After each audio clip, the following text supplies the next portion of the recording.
Holly. Have you ever met a real scientist? Do you want to be a scientist? Then you might like this nonfiction series, Scientist in the Field. One of my favorites is Tracking Trash, and it tells the story of a scientist, Kurt Ebbesmeyer, who heard that hundreds of running shoes had washed up on the beach. And like any good scientist, he wanted to know why and how that happened. Now, the book tells his story in words, but it's also got lots of really cool color photographs to tell about a day's work in the life of a scientist. There are about 40 books in the series, so you're sure to find something you like. Hammerhead sharks, tarantulas, moon rovers, stuff you can see under a microscope. The latest one that comes out is called Hyena Doctors. So next time you come to the library, be sure to ask about Scientist in the Field.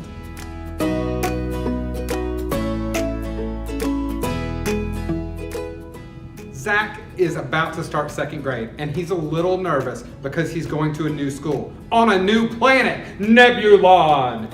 He just knows that he's going to get into a class and there's going to be nothing but monsters there, and the pizza's going to have bugs on it instead of pepperoni. But when he gets there, his house is basically a robot. His teacher is actually from Earth, and there happens to be at least one friendly kid. Is he gonna adjust to his new life on Nebulon? You'll have to read the book to find out. It's called Galaxy Zach, Hello Nebulon. Hi, my name is Kaylin from the Hoover Library, and I'm here to tell you about this really awesome first chapter book called The Princess in Black by Shannon and Dean Hale. And it is about a girl named Princess Magnolia, and she's not just any ordinary princess. She also has a secret identity as the Princess in Black. And together with her and her trusty steed, Mr. Frimplepants, who is a unicorn/pony, fight monsters to save the kingdom. And it is so crazy and so awesome. It is a great book for reading along with your parents, on your own, or even if you're just starting to read first chapter books.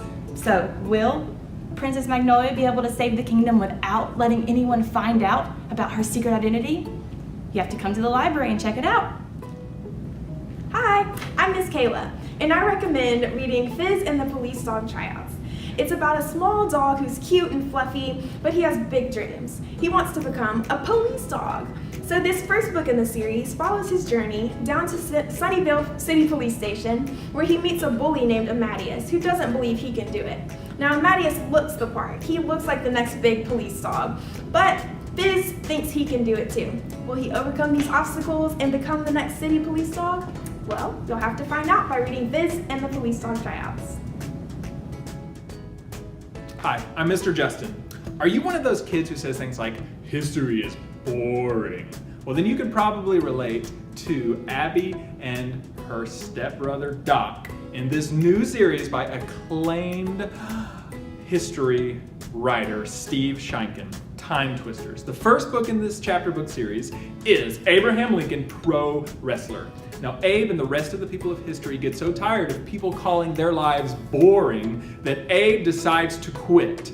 That's right, he quits. And it's all Abby and Doc's fault. That's right, there'll be no 16th President of the United States. There'll be no one to sign the Emancipation Proclamation. Now, Abe tells this all to the kids when he bursts out of a box in the school library's storage room. Now, Abby and Doc must devise a plan to save history. They must devise a plan to get Abe back to work and out of the wrestling ring. Now, this crazy made-up adventure is full of actual history that is anything but boring. So be sure to check out this book and book 2 in the series, Abigail Adams' Pirate of the Caribbean.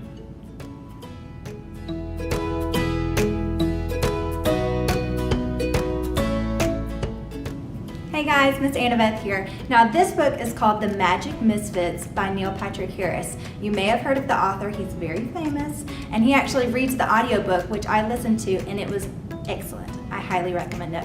So this book is about Carter. Now Carter is a street magician, and he's really good at sleight of hand. And he lives with his evil uncle after his parents have passed away. Now, like I said, his uncle's not a great guy, so one day he takes the opportunity to jump on a train and run away. Now the town he finds himself in has some interesting characters in it.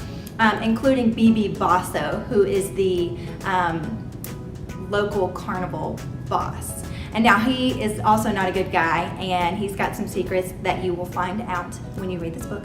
Now Carter makes some really great friends who ironically are also very interested in magic themselves. And so once they stumble upon some mysteries in the carnival, they might have to use those sleight of hand magic tricks to get themselves out of some trouble. So I would highly recommend this. Again, I listened to it and it's a fabulous audiobook. And guess what, guys? You might even learn a couple magic tricks when you listen to this book. So check it out. Hi, I'm Miss Tracy, and I want to tell you about Framed by James Ponte. It's about a boy named Florian Bytes. And you know what? Florian has moved a lot. And because he's moved a lot, he's come up with a theory to help him solve life's little mysteries. For example, where am I going to sit at lunch on the first day at a new school? And Florian is so good with this method that he calls TOAST, the theory of all small things, that soon he finds himself solving even bigger mysteries. And in this first book in the series, he teams up with the FBI to solve a mystery about some missing paintings from the National Gallery. It's exciting stuff. So if you like mysteries, check out Framed by James Ponte.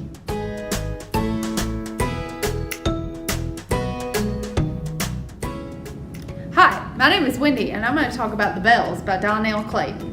Beauty is the ultimate commodity in the Bells. Camellia is one such belle, a beautiful girl who is blessed, just like her sisters, to transform the gray and ugly bodies of the citizens of Orleans into something perfect.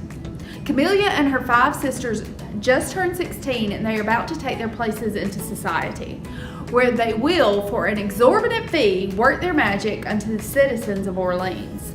For one belle, the ultimate goal is to be the favorite and to live with the royal family. And like her sisters, Camellia desperately wants to be chosen as the favorite. And though her talents are strong, her reluctance to follow directions may keep her from that ultimate prize.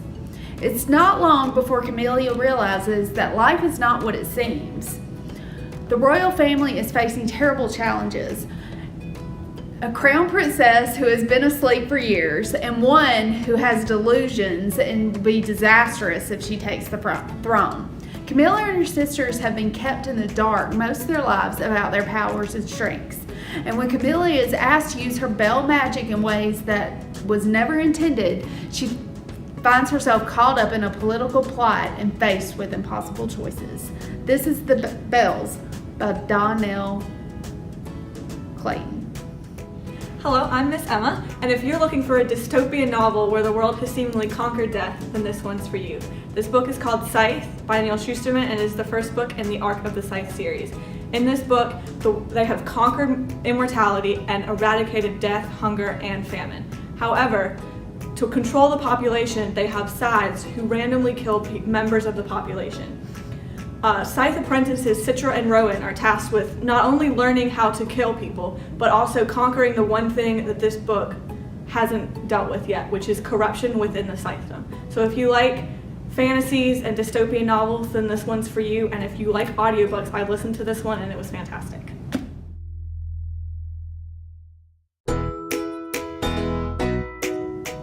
Hi, I'm Miss Katie Jane, and today I'm going to tell you about the first bite in a graphic novel series that I love. This is about a girl who she's new to town, and her dad thinks she needs to make friends, and he thinks the way to do that is to enroll her in Flower Scouts. But Flower Scouts is not for this girl. In fact, she hates it so much that she tries to hide to avoid it. And while she's hiding, the girl's abducted by aliens. You think this would maybe be a turn for the worse, but it's actually a turn for the better, because this girl's abducted by an alien trying to earn a Star Scout badge. And Star Scouts is way more awesome than Flower Scouts. She convinces the aliens that a human would be an excellent addition to their troop, and pretty soon they're off on amazing intergalactic adventures with Star Scouts. If you want a first bite in this great series, make sure you get Mike Lawrence's Star Scouts, and when you finish, guess what? The second bite is already ready, League of Lasers.